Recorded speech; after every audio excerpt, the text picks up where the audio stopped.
থাকবা, কোথায় থাকবা? পাশাপাশি থাকবা। কথা বুঝে আসছে?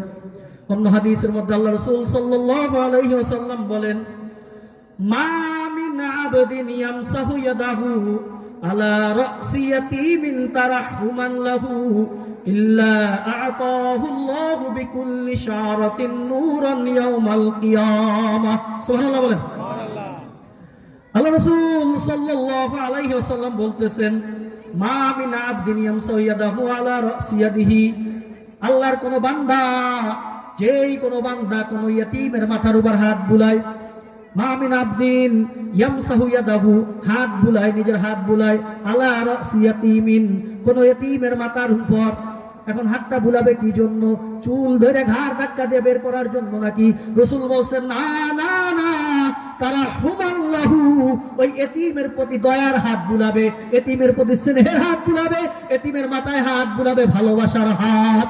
আমার যে কোনো উম্মত আল্লাহর বান্দা কোন এতিমের মাথার উপর স্নেহের হাত বুলিয়ে দিবে, ভালোবাসার হাত বুলিয়ে দিবে, ওই হাতটা যখন এতিমের মাথার উপর বুলাইলো, ওই হাতের নিচে যতগুলি চুল হাতের নিচে আসবে, আল্লাহ রাসূল বলতেছেন, আতাহুল্লাহু নূরান ইয়াউমাল কিয়ামাহ, ওই হাত যে বুলাইলো কিয়ামতের দিন যখন উঠবে, ওই এতিমের মাথায় হাত বুলানোর পরে হাতের নিচে যতগুলি চুল পড়েছে, প্রত্যেকটা চুলের বিনিময়ে আল্লাহ পাক রব্বুল আলামিন কিয়ামতে তাকে এক একটা করে নূর দান করবেন। সুবহানাল্লাহ। এতিম পাইলে মহব্বত, ভালোবাসা দরকার আছে কিনা? এতিমকে ঘাড় ধাক্কা দেয় কে? এতিমের কটূক্তি করে কে? আরে বাপ নাই, আমরা বলে থাকি যেটা বাপ নাই ওটা সবচেয়ে খারাপ হয়, সব থেকে খারাপ হয়। বাপ নাই ওরা শিখাবে কেনা, ওরা শিখায় কেনা, সবচেয়ে আবার বাপ নাই ও কি শিখবে, তো সবচেয়ে এলাকা সবচেয়ে খারাপ। ভাই, আমি কি কখনো এতিমটাকে একটু ডেকে তার বাবার যে আদরটা কখনো কি তাকে দিয়েছি? আমি একটু নিজের কথা চিন্তা করে, আমি যদি মারা যাই, আমি কি চাইতাম? আল্লাহ, আমি যদি মারা যাই আমার সন্তানের সাথে মানুষ যেন একটু ভালো ব্যবহার করে। আপনার আমার চাহিদা রাখি না? তাহলে যেই এতিমের বাবা নাই, এই যে ধরেন আপনাদের পাশে গোদারা মাদ্রাসা আছে, বানিয়ারি মাদ্রাসা আছে, গিয়ে দেখবেন বহুত বাচ্চা পড়ে, তাদের বাবা নাই। আমাদের মাদ্রাসাও 13 জন ছাত্র আছে এতিম, ওর মধ্যে 5 জন আছে আসলে বাবা নাই, আর যে কটা আছে মা তালাক হয়ে গেছে, বাবা তালাক হয়ে গেছে।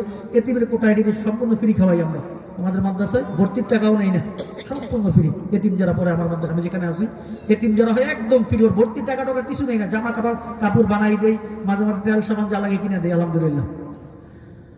এই এতিম যারা আছে একটু চিন্তা করে দেখবেন, নিজের সন্তানের জায়গায় তাকে একটু বসাইয়া দেখেন।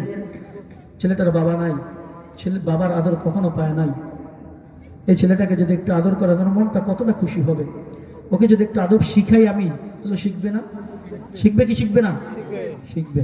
এই জন্য দায়িত্ব হলো, এতিমের সাথে দুর্ব্যবহার করা যাবে না। এতিমের সাথে দুর্ব্যবহার করে কে? ভুলে গেছেন মনে হয়, কথা কানা ভুলে গেছেন মনে হয়। ইউকাযযিবু বিদ্দীন, যারা আখিরাতকে অবিশ্বাস করে, তারা এতিমের সাথে দুর্ব্যবহার করে।